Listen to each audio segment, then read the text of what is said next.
It is time for our Get a Job segment.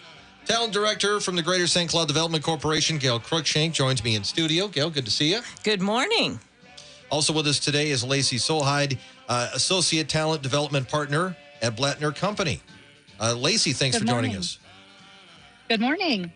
All right, so let's first of all talk about, certainly hiring is something that's very important. And absolutely, that's a responsibility of some, and it seems like it does vary a little bit depending on the company who's responsible for the hiring. Absolutely, and I think the biggest thing to remember is hiring is not just for the HR person. I will always say It is a responsibility of every single employee within the company, because obviously you want to have great people to work alongside of you, so you want to make sure that you are bringing in the best people that are the best fit for your organization. And, I hear so many times from employers, it's like, oh, I just hired this great person. They are going to be amazing. They are going to be my future president. They are going to lead our company forward. And then I will find out later that that person left. And they're just disappointed. And like, wow, I hired this great person. They loved our company, but all of a sudden they're gone. And I think so many people think, okay, I hired this person, I'm good, right? They're going to just automatically grow into, what we need them to do. And again, what we're learning, and the pandemic has put a huge spotlight on it, just because, frankly, there are so many open jobs right now that you can't just hire them and let them be. You need to really get to know them and find out what's their why, what gets them excited. What do they want to help you do with your organization? And retention. Exactly. It's not just hiring that right person, but that right person has to, stick around. They do. And it costs a lot of money and time and energy to hire people. And yes, it takes time to train them, but it's a heck of a lot better if you can keep those folks. And again, give them reasons to grow. It doesn't always have to be a promotion.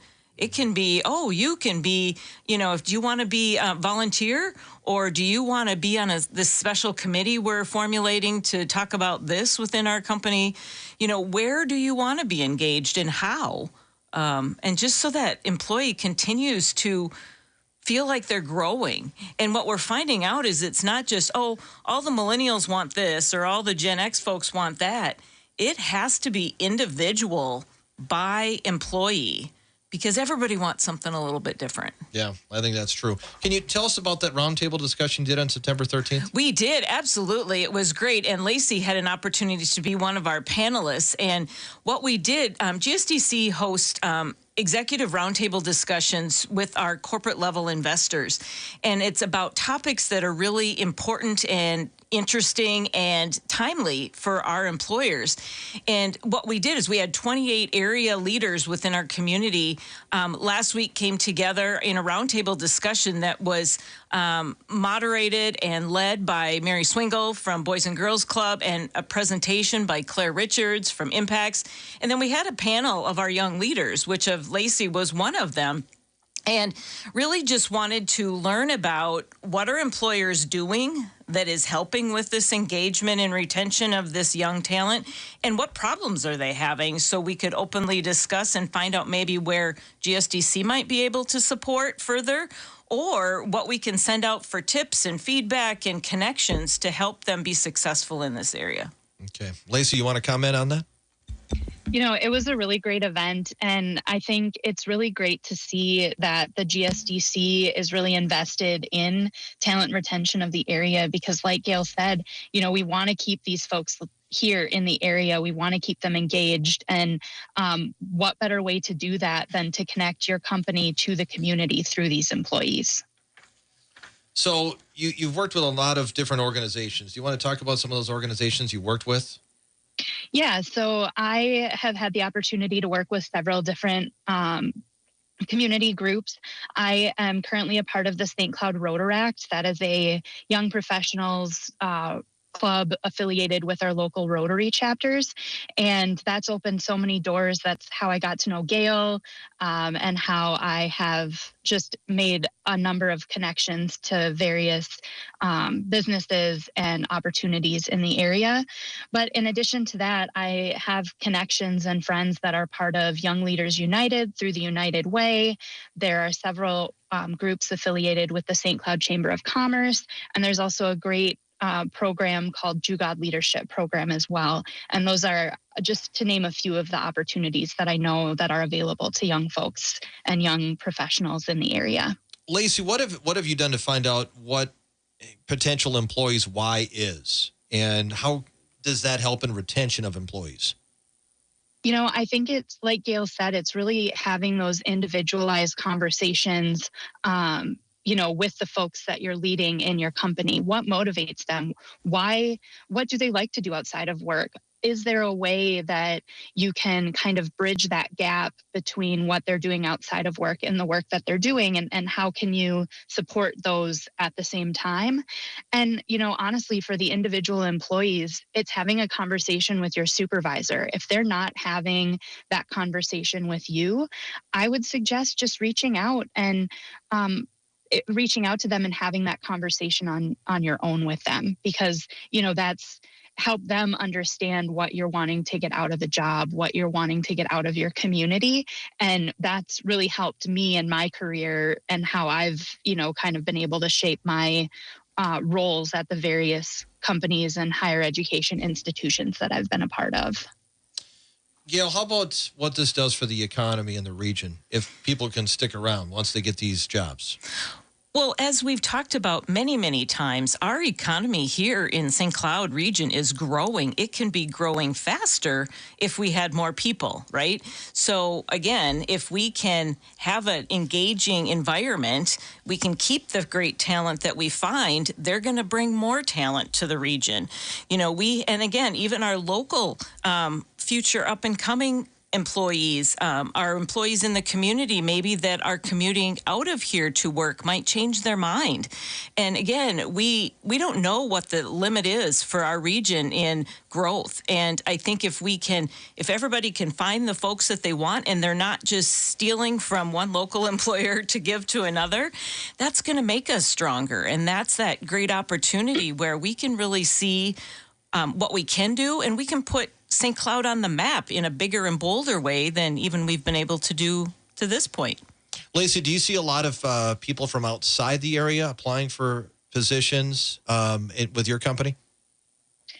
We have a mix of both, but I do see folks from outside our region, also outside of the state, coming to our company and starting with us. And I think that there's a lot of talent that's here in the area. And I think that we have a lot of really great companies that are needing people, to stick around and to invest and engage with the community through their company. Gail, when hiring individuals, you look at qualifications, you look at what they've done in the past. Is a connection to the city, whether they live there currently or they have people from here or maybe they graduated from this area, does that play a role in hiring these individuals and the possibility of retention? It certainly is that extra little star behind their name, if you will, because you know that they're connected. And that's such a key, right? You can hire the best person in the world, but if they feel isolated and don't feel that connection with your community, chances are they're not going to stay, or they're going to be disengaged, one of the two. And so I think that is key and critical. And, look to our local resources and connections and partnerships as to where you can get your message out if you are hiring folks, or if you have a key position open. Talk to your employees about it. Make sure they're aware of it, because, we all know people that can be great fits within an organization because we understand what that organization's culture is like. What is it like to work there? What kind of community do they create? And that speaks loudly. And again, that all works towards retention of talent. Lacey, Gail, just to add on to that, I'm not from the St. Cloud area. I grew up just south of here, and I lived out in Montana. I've lived in Kansas, and what brought me to the region is a job. I had that connection that Gail was talking about, and I was able to find that connection in the community. And so I'm one of those folks that moved to St. Cloud because of that previous connection to Minnesota that I had. But you were familiar with the area, so that certainly was a reason to bring you back. How about Exactly. How about connecting people who you hire, Lacey? Is there some things that the company can do to try to connect, not just with the company, but with the community? I think that there are folks like Gail and the work that the GSDC does. If employers are wondering, hey, I've got this great person and they're looking for volunteer opportunities, that employer doesn't need to go and find other volunteer opportunities. There are great organizations here in the community that can help make those connections. So utilizing the GSDC, connecting with Gail, the United Way of Central Minnesota is also a fantastic resource to find some of these opportunities. So it's not that you need to know every single thing going on in the community, but knowing those areas and people and organizations that you can go to when you have someone that's looking for those resources, that you can help make that connection. Gail, we're running out of time. Anything that we haven't touched on you wanted to bring up? Absolutely. Just in closing, again, just a reminder for St. Cloud Shines, if you are an employer that wants to, again, provide some resources for your new employees or candidates, job candidates that you're trying to attract to the region, this is a resource that, again, we created for the community. So stcloudshines.com, it will highlight what is happening here, what anybody looking to move here would want to know. What's the education like? What is the nightlife like? What's the great restaurants, communities, all that kind of thing, and groups like this that Lacey has referenced. And, again, think of us as that connector. GSDC is here to support all employers and community folks. They don't have to be investors within our work to have our resources and our support. So, and then lastly, as we all know, JobSpot, we still have a lot of great jobs available right here within the region, almost 8,000 of them as I looked this morning. So again, if you are a job seeker, there are definitely opportunities right here in the greater St. Cloud region for you. Excellent. Gail, Lacey, thank you for joining me today. Thank you. Thank you so much. This has been our Get a Job segment here on WJO1 with Gail Cruikshank, Talent Director, Greater St. Cloud Development Corporation, and today Lacey Solheid, Associate Talent Development Partner at Blattner Company.